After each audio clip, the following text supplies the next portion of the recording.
Amen. Praise God. Tayo po ay magbigay ng paunang panalangin sa ating Panginoon. Lord, hallelujah. We come before you tonight, Panginoon, with open hearts. Hallelujah. Many of us, Panginoon, carry wounds, not from strangers, but from those close to us, Panginoon.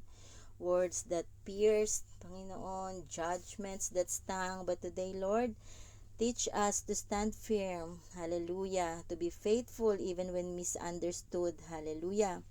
Remind us, O Lord, tonight that you see our silent battles and you are our vindicator. As our key verse will be found, Panginoon, hallelujah, samahan mo ang bawat isa sa amin, Panginoon. Strengthen our character and purify our motives. In your mighty name, Jesus, we pray, Amen. Sige po, sa di na pagtatagal mga kapatid, tayo magtuloy-tuloy na. Samahan niyo ako makibukas sa 1 Peter chapter 3 verse 16. Andiyan na po yung verse, nilagay na natin para mas madali sa ating lahat, no? Yung babasahin ko, amen, yung i-share ko mga kapatid is from NIV para medyo magaang pakinggan. At yung nandiyan is sa King James mga kapatid. Sabi ng 1 Peter chapter 3 verse 16, keep a clear conscience so that those who speak maliciously against our good behavior in Christ may be ashamed of their slander. Mga kapatid, medyo mabigat itong ating pag-aaral sa gabing ito, no? Itong pagbabahagi ko. Dahil I believe it's timely na. Kasi kung mapapansin nyo, last 3 weeks, no?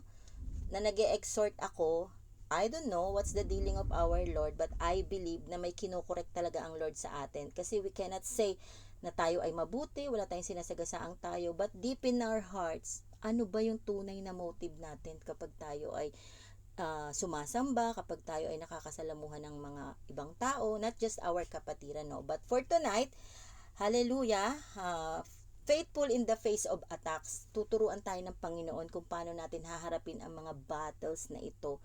Kasi hindi porke tayo ay palaging nasa bahay-sambahan religiously, masasabi na nating hindi na tayo inaatake ng ating, minsan mirror yung ating sarili, no?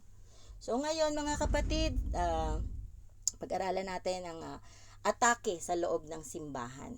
Amen? So, ang masaktan, magpa-correct. Amen? And I believe, bago ko to i-deliver sa inyo, I'm the one na unang tumanggap ng katuruan na ito. So sa di na pagtatagal ng mga kapatid, even the house of God, the enemy can attack not with weapons but with words. Ito yung pinakamasakit, no? Not through violence but through voices and whispers.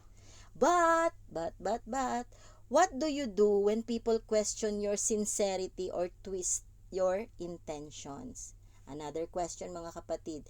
When your service for God is misjudged and your motives are misunderstood. Magbibigay ako mga kapatid ng mga illustrations ulit, no? Kagaya nung nakaraan, nutshell, no? Ngayon naman ibibigay ko kasi nandun tayo kay Samuel na kay Saul, no? Sa Book of Samuel kay David. Kumbaga, ang laki ng impact nito sa buhay natin kasi truly, ang pag-aaral sa Samuel, sa Book of Samuel, is dealing with our own self, no? Kasi wala namang perfect sa ating lahat. Amen? So, ito na nga mga kapatid, si David was a faithful youth leader, no? Who served God with passion. But, some became envious and rumors began to spread, no? He's just doing it for attention, yun ang sabi ng nung tao doon. He only wants to be noticed. Kumbaga, papampam daw tong si David, papansin. No? Sabi nung crowd na yun na those whispers grew louder. Ibig sabihin, yung mga tao, yung maliit na bulong na yon, kumalat ng kumalat, lumaki ng lumaki, without knowing who David really is. No? Mamaya na ako magbibigay ng mga part natin. No? So, ganito mga kapatid, dahil nga yung mga tao naniwala dun sa maliit na bulong ng kung sino man yung taong nagpakalat na yon, si David ay nasaktan, no? He wanted to explain himself, but instead, he stayed silent, humble, and faithful. And in time, God revealed the truth. The same people who judged him later said, truly God was with him. Ano ang pinapatungkol ng kwento ni David, mga kapatid? No, kasi sabi dito sa yung binasa nating key verse, no, keep a clear conscience so that those who speak maliciously against your good behavior in Christ may be ashamed of slander. Amen. Meron tayong supporting verse, mga kapatid. Blessed are you when people insult you, persecute you, and falsely say all kinds of evil against you because of me. No? Rejoice and be glad because great is your reward in heaven. Yan yung nasa Matthew chapter 5 verse 11 to 12, mga kapatid. So, ang tanong ko kanina, ano nga ba yung message ng exhortation na ito? Tandaan natin, mga kapatid, no? The enemy attacks quietly. Pero, not every attack comes with a sword. Sabi ko yung kanina, di ba? Sometimes it's a whisper, no? Yung konting bulong lang sa isang kapatiran. Uy, si ano, kala mo naman matino yan, ganito naman ang buhay niyan. Yung mga ganon.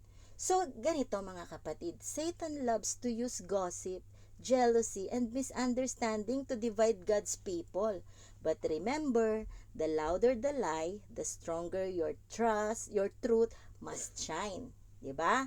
So, isa pa, your character speaks louder than words. Pero wag naman nating isipin na porke nakita mo siya na mukha siyang masungit, mukha siyang maldita, yun na yung pagkatao niya. Wag tayong ganon. Amen? Kasi baka hindi mo kilala, malapit yan sa Panginoon, 'di ba?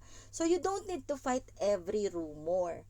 You don't have to explain yourself to everyone. Let your humility, consistency, and integrity be your defense. Another thing, mga kapatid, let God vindicate you. Ibig sabihin, don't chase validation. Let God reveal your heart in His time. Your reputation may be attacked, but your character remains secure before God. Diba? Ang sarap. Ang sarap. Meron pala tayong tagapagtanggol. Amen? And fourth thing, mga kapatid, keep serving faithfully kahit may mga ganitong atake sa ating mga pagkatao. Don't let the pain stop your purpose. Don't let criticism silence your calling, because your ministry isn't powered by applause. It's powered by God's approval. Amen? So, ano yung natutunan natin, mga kapatid, sa gabing ito? Very short, no? No? Sometimes, God allows false accusations. Bakit? Not to break you, not to break us, but to build us, no? Bakit? Kasi He's teaching us to depend on sa boses niya, no, na every above things na ating naririnig laban sa atin, dapat mas power yung ating tinatayuan na, ay, bahala kayo magsalita, basta ako may relasyon sa ating Panginoon, no? Kasi ito nga sabi, di ba? He's molding our character while others are trying to break our reputation. Di ba? So, remember, mga kapatid, no? Character is who we are before God.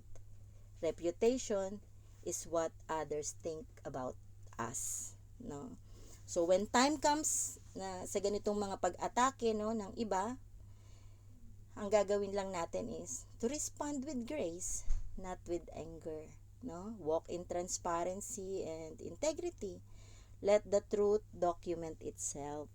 And then, pray for those who misunderstand or accuse us, sabi ng Matthew chapter 5. And keep doing what is right even when nobody believes in you. Amen? So, another thing, mga kapatid, medyo, no? Sabi nga dito, integrity is our greatest defense, no? God exposes lies and rewards faithfulness in His time. Humility and patience always outlast gossip and envy. Malinaw po ba, mga kapatid? O mabilis? Nakaka-excite ito kasi ini-empower tayo ng Panginoon na kapag may mga atake sa atin, wag tayong parang timi-timi ba sa Tagalog, yung bang hayaan mo na lang siya, tapos parang wala ka nang gagawin, parang ikaw na yung nadi-discourage, ikaw na yung aalis sa church. No, hindi yun ang tinuturo sa atin, ang itinuturo ng Panginoon sa atin sa gabing ito, mga kapatid. Ito mga kapatid, napaka-power nito.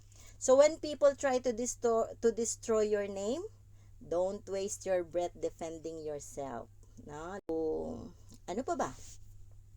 Ah, bago ko magtapos mga kapatid, nandito na tayo sa sa conclusion natin, no. Before I end, mga kapatid, I just want to remind all of us, no, including me, that God sees what others don't. No, mas kilala tayo ng Panginoon kaysa sa ibang tao. Hindi naman tayo nagsiserve sa ating Panginoon para sa papuri ng tao, sa palakpak nila, kundi because, no, uh, He sees our silent tears, no? When we are quiet, obediently, no? Sa ating Panginoon, ginagawa natin yung kautusan, katuruan. Nakikita yun ng Lord. And yun nga, our faithfulness even when it's painful, kitang-kita yun ng ating Panginoon. Maybe tonight, mga kapatid, some of us carrying the weight of false words, misjudgment, or betrayal. But hear this, you don't need to carry it anymore because the God who called you is also the God who will defend you. Keep your heart pure, keep your motives clean, keep your conscience clear before God. Don't let the noise around you drown out the voice within you. The voice that says, "Child, I am pleased with you." So, ang nalugod ay ang ating Panginoon, hindi man ang tao. Kasi ang tao, sila man din may mga pinagdadaanan, no? Kaya, mga kapatid, sa gabing ito, our faithfulness is never wasted. Every tear, every effort, every sacrifice, it's all written in heaven's record, no? And one day, when the truth finally stands tall, people will say, truly God was with you along, no? So stay faithful, stay humble, and remember the same God who sees in secret will reward you openly. So let us pray, mga kapatid, no? Lord, thank you for reminding us that tonight is the opening door, Panginoon, upang maunawaan namin kung ano ang nais mong ipaunawa sa amin, at kung kami man, Lord, ay nami-misunderstand ng iba, you never do. Amen.